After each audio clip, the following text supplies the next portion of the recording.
On dit que les soirs, on peut entendre les pas du fantôme d'un évêque assassiné dans cette ruelle au Moyen-Âge. Fière cité marchande et siège d'un puissant évêché, Laon connaît son essor au Xe siècle, à l'époque carolingienne. Passionnée d'histoire, Marielle Hennequin fait visiter Laon aux touristes de passage.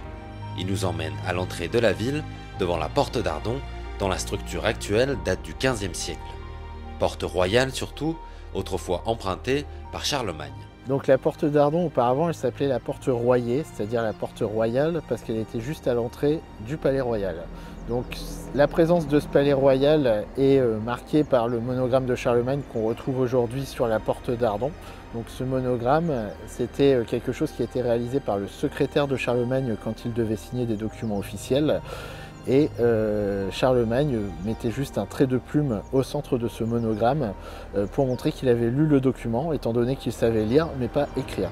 Laon la Souveraine donc, montagne couronnée de sa cathédrale gothique, datant du début du XIIe siècle, érigée dans un style influencé par l'ordre des cisterciens. Si on compare avec les cathédrales de Reims ou d'Amiens qui sont beaucoup plus chargées au niveau de la façade, ici c'est relativement simple. Il y avait volonté de ne pas surcharger, de ne pas détourner les fidèles par des artifices de la raison pour laquelle ils allaient à la cathédrale, qui était vraiment célébrer la foi. On disait au Moyen-Âge que c'était les plus belles tours du monde à cause de ce fait qu'elles sont très aériennes, avec on voit le ciel au travers, et elles ont cette petite particularité, les tours de la cathédrale, c'est qu'elles accueillent des culture de bœuf.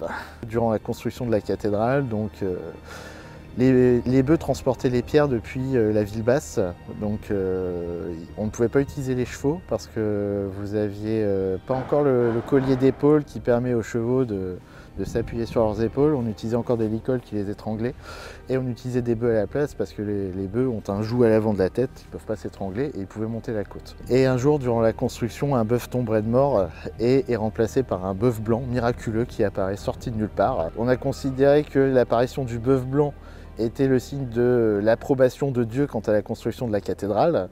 Et pour rendre hommage à cet épisode, on a rajouté les sculptures de bœufs sur les tours. Sur le côté de la cathédrale, 7 gargouilles et leurs péchés capitaux, des monstres qu'on ne peut voir que depuis les grilles de l'ancien palais épiscopal, véritable centre du pouvoir au début du Moyen-Âge.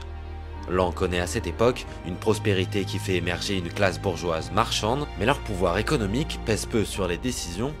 La ville haute reste aux mains du roi et de l'évêque. Il y avait notamment le droit d'établir les impôts et ça a causé pas mal de problèmes, notamment à la classe des bourgeois à Laon, puisque donc, les bourgeois se sont révoltés plusieurs fois contre l'évêque, liés à la fiscalité.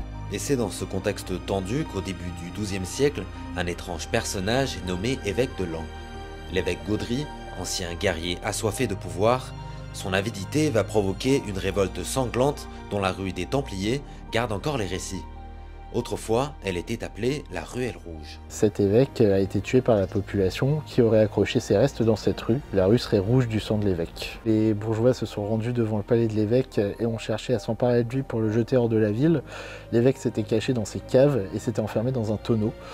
Et la légende veut que le tonneau ait été traîné hors de l'évêché pour être roulé sur les versants de la montagne où se trouve la ville de Laon jusqu'à ce qu'il ne reste que de la bouillie à l'intérieur.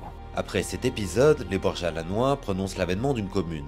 Une période fastueuse d'autonomie s'ouvre alors pour la ville, qui s'achève brutalement lors d'un épisode qui va marquer une véritable rupture.